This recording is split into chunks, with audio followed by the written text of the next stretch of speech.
बिस्मिल्लाहिर्रहमानिर्रहीम। I am professor Abid Umar. बेटा हम लिपिड का जो है टॉपिक पढ़ रहे थे, चले उसी को कंटिन्यू करते हैं। आज का हमारा जो टॉपिक है वो है फास्फोलिपिड्स। चले इसको स्टार्ट करने लगा हूं मैं। देखो बेटा फास्फोलिपिड्स क्या होते हैं। फास्फोलिपिड आप जानते हो कि सेल मेम्ब्रेन का बेसिक स्ट्रक्चर होते हैं, ठीक हो गया। इनमें जो है वो कुछ बातें जो है बेटा वो हमने डिस्कस करनी है, थोड़ी सी कॉन्सेप्चुअल है, इसलिए आप मेरी बातें गौर से सुनोगे। देखो बेटा फास्फोलिपिड कि जो बेसिक जो कंपोनेंट्स होते हैं, इसमें जो मेजर जो कंपोनेंट है वो जो है बेटा वो है, आप जानते हैं वो है फास्फोटेडिक एसिड। फास्फोटेडिक एसिड और इसके साथ जो है बेटा वो अटैच होती है एक नाइट्रोजिनस बेस। क्या अटैच होती है? नाइट्रोजिनस बेस अटैच होती है। और तीन तरह की नाइट्रोजिनस बेस की एग्जांपल आपके बुक के अंदर गिवन है, कोलिन, एथेनॉल अमीन,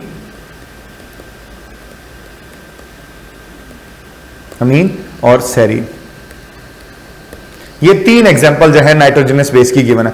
हमारे पास जो स्ट्रक्चर गिवन है वो जो है बेटा वो कोलिन का है। चले अब ये फास्फोटेडिक एसिड क्या होता है, बेसिकली इसका स्ट्रक्चर हम थोड़ा सा ड्रॉ करके देखते हैं। वैसे बना भी हुआ है लेकिन मैं खुद ड्रॉ करके आपको दिखाता हूं ताकि आपको अच्छे से समझ आए। देखो बेटा सबसे पहले तो ग्लिसरॉल वाला पार्ट आप बना लेंगे। ये ग्लिसरॉल पार्ट है, ये फैटी एसिड है R1 R2, ये फास्फोरस है, दिस इज कॉल्ड फास्फोटेडिक एसिड। ये क्या है बेटा? दिस इज कॉल्ड फास्फोटाइडिक एसिड, ठीक हो गया। ये फास्फोटेडिक एसिड है। अब इसके साथ अटैच होती है नाइट्रोजिनस बेस। मैं ये एक नाइट्रोजिनस बेस बना रहा हूं। नाइट्रोजन के ऊपर पॉजिटिव चार्ज क्यों है, ये भी तो क्वेश्चन बनता ना बेटा, क्योंकि नाइट्रोजन की वैलेंसी 3 होती है, यहां ये 4 बॉन्ड बना रहा है। एक एक्स्ट्रा बॉन्ड बनाने की वजह से ये पॉजिटिव चार्ज इसके ऊपर लगा है, ठीक हो गया। चले आगे चलता हूं, नेक्स्ट बताता हूं आपको। देखिए उसके बाद जो है बेटा इनमें ना ये जो है बेटा आप याद रखोगे कि ये H और इसका OH आपस में ऐसे मिल जाएगा, क्योंकि ये फास्फोरिक एसिड एसिडिक होता है। ये भी अपना प्रोटॉन देगा। जब ये अपना प्रोटॉन देगा बेटा तो नया स्ट्रक्चर जो बनेगा वो भी मैं आपको बताता हूं। देखें नया स्ट्रक्चर जो बनेगा वो भी मैं आपको बता देता हूं। चल देखें नया स्ट्रक्चर ऐसे बनेगा कुछ CH2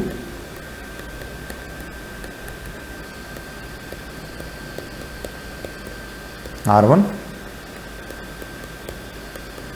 R2 phosphorus,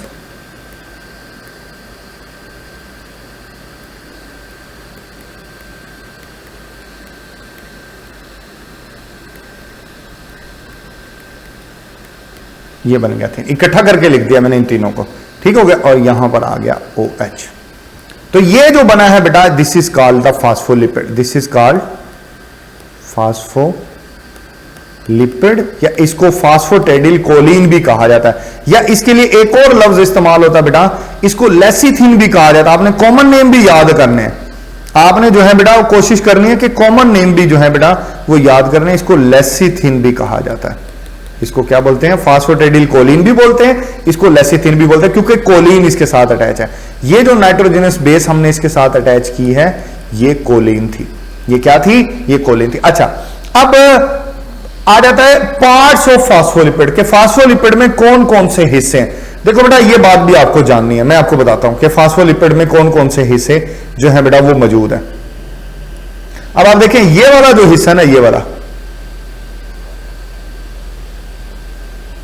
this is glycerol,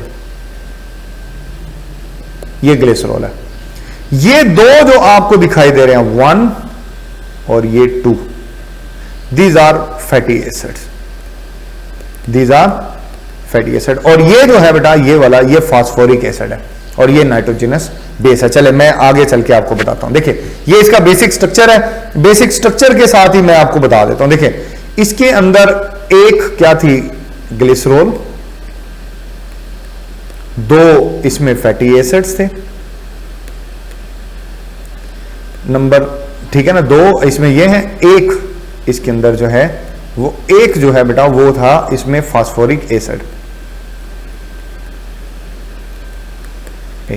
जिसको ना इस तरह लिखते हैं H3PO4, ठीक है ना। फार्मूला इसका कुछ यूं बनेगा, फास्फोरस, यहां पर आप इसको यूं सिंगल बॉन्ड डालेंगे, OH सिंगल बॉन्ड है ये, OH OH और यहां पर O और ये इस तरीके से, ठीक है ना। ये फास्फोरिक एसिड जो है बेटा ये पाया जाता है। अच्छा, फास्फोरिक एसिड होगा एक, और जो है बेटा एक जो है वो इसमें नाइट्रोजिनस बेस अटैच, 4 कंपोनेंट होते हैं फास्फोलिपिड में, ये अटैच होते हैं।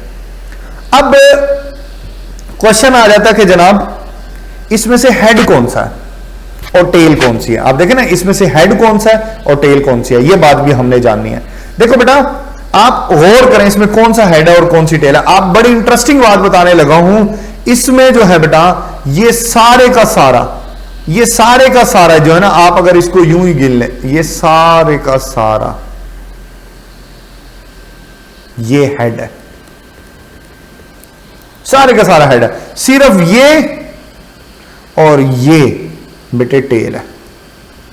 R1 और R2 को आप छोटा ना लें, R1 और R2 में एक में 16 और एक में 18 कार्बन है, एक लंबी हाइड्रोकार्बन चेन है, नहीं लिख सकते इसलिए R1 R2 से जाहिर किया, लेकिन ये एक लंबी चेन है, ये टेल है। बाकी इसको छोड़ के हर हिस्सा जो है वो हेड के अंदर शामिल होता है। देखिए डायग्राम में भी यहां देख लें, अब मेंशन है, ठीक है ना। ये देखिए इसके अंदर ना ये वाला जो हिस्सा होता है ये नाइट्रोजनस बेस होती है। यहां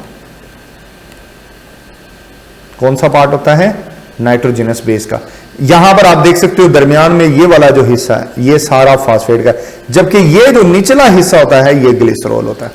और नीचे आप देखें ये टेल है सारी, ये सारी टेल है। अब एक बच्चा क्वेश्चन पूछता कि सर इसकी टांग टेढ़ी क्यों है। देखो बेटा यहां पर टांग ये वजह भी लिखी हुई है, अनसैचुरेशन। यहां पर डबल बॉन्ड है, इस वजह से ये टांग थोड़ी सी टेढ़ी होगी, उसकी वजह देखो बेटा, एक बॉन्ड हो तो होता है सिग्मा, आपने केमिस्ट्री में पढ़ा होगा। दूसरा बॉन्ड जो होता है ना वो पाई आ जाता है।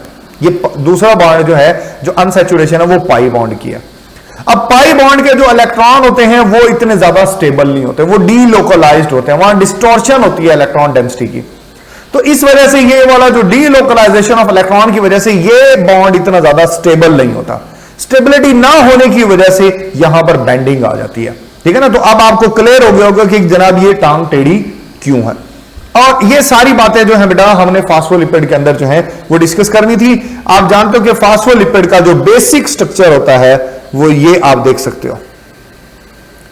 फास्फोलिपिड्स जो है they are basically present in plasma membrane, ठीक है ना।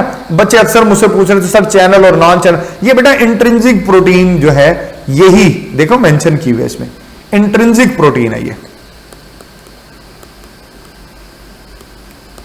इंट्रिंसिक प्रोटीन है और दोनों कैरियर प्रोटीन है।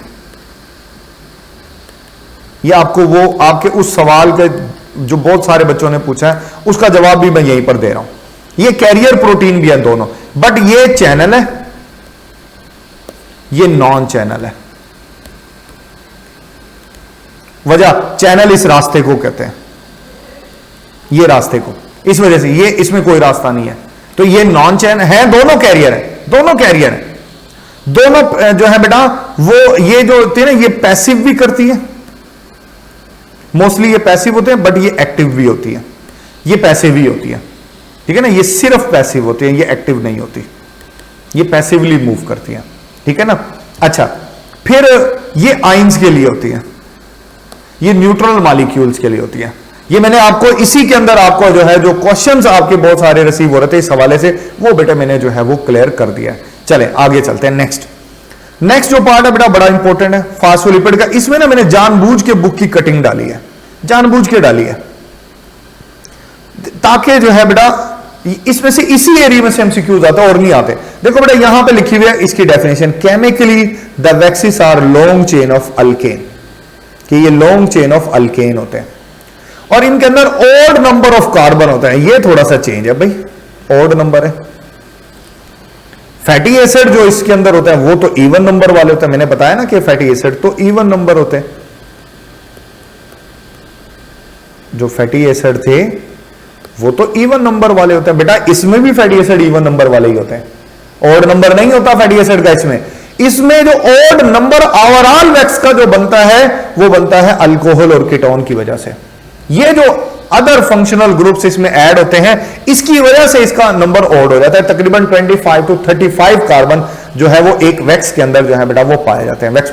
अब ये वैक्स क्या करती है, फंक्शन भी इसका बड़ा इंपॉर्टेंट है, ये बेटा प्रोटेक्टिव कोटिंग बनाती है पत्तों पर और फ्रूट्स के ऊपर। क्यों? ताकि इसके अंदर वाटर लॉस से जो है बेटा ये उसको प्रिवेंट कर सके, पानी कम से कम जाए, क्योंकि ये हाइड्रोफोबिक होते हैं, वाटर लॉस से ये प्रिवेंट करते हैं। इसके अलावा बेटा वाटर लॉस के साथ साथ ये एब्रेसिव डैमेज से बचाते हैं। एब्रेसिव ये फ्रिक्शन को कम करते हैं, फ्रिक्शन को ये डिक्रीज करते हैं। जिस एब्रेसिव जो है डैमेज बेटा रगड़ की चोट को कहा जाता है, फ्रिक्शनल जो ट्रॉमा होता है ना उसको कहा जाता है। आप देखते हो ना मशीन के पुर्जों के दरमियान में जो है बेटा वो ऑयली सिक्रीशंस लगाई जाती हैं, वैक्स लगाई जाती है, ताकि जो पुर्जे जो हैं वो रगड़ ना खाएं, फ्रिक्शन कम हो जाए और ये लॉस भी कम हो जाए। तो बेटा ये इंसेक्ट्स, बर्ड्स, उनकी स्किन के ऊपर फैट की लेयर पाई जाती है, वैक्स की लेयर पाई जाती है। बेसिकली उसका मकसद उनकी बॉडी के वाटर को महफूज करना होता है। हमारे कान में वैक्स पाई जाती है, इस हमारे कान में जो वैक्स है बेटा उसका फंक्शन ये होता है कि कोई डस्ट या कोई इंसेक्ट हमारे कान के अंदर ना जाए, ये उसको रोकती है, उसके रास्ते में रिस्ट्रिक्शन काज करती है। क्योंकि आप जानते हो कि हमारी ऑडिटरी कैनाल के बिल्कुल सामने हमारा एयर ड्रम है, कान का पर्दा है, उस तक जाने से रोकना है। तो इसलिए हमारा कान वैक्स पैदा करता है, रुकावटें पैदा करता है, खासकर डस्ट के लिए कि डस्ट जो है वो इससे चिपक जाती है, वो नहीं पहुंचेगी।